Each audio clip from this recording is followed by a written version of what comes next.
Hello everyone, and welcome back. In today's video, I'm going to show you how to save an Excel sheet as a PDF without cutting off your data. This is especially useful when you're printing reports, invoices, or spreadsheets and want everything to fit perfectly on the page. So let's get started. First, open Microsoft Excel on your computer and open the workbook you want to save as a PDF. Before saving, it's a good idea to check how your spreadsheet will look when it's converted to a PDF. Click on the View tab and select Page Layout, or click File, then Print to open the print preview. If you notice that some columns or rows are being cut off, don't worry. Click on the Page Layout tab at the top of the screen. In the Scale to Fit group, you'll see options for width, height, and scale. To fit all your columns on one page, set width to 1 page. If you also want all your rows to fit on one page, set height to 1 page.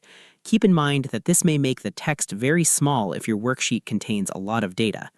If you only want to fit the columns while allowing the rows to continue onto additional pages, leave height set to automatic. You can also change the page orientation if needed.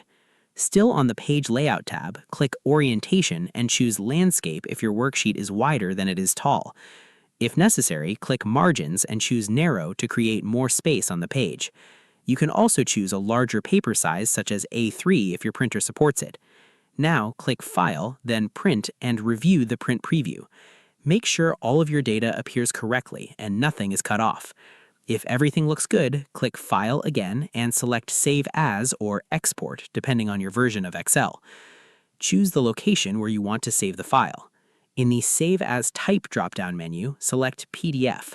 Click Save or Publish. Excel will create a PDF version of your worksheet with the layout you've selected. And that's it. You've successfully saved your Excel sheet as a PDF without cutting off your data. Thanks for watching. If you found this tutorial helpful, don't forget to like, subscribe, and turn on notifications for more Excel tips and tutorials. See you in the next video.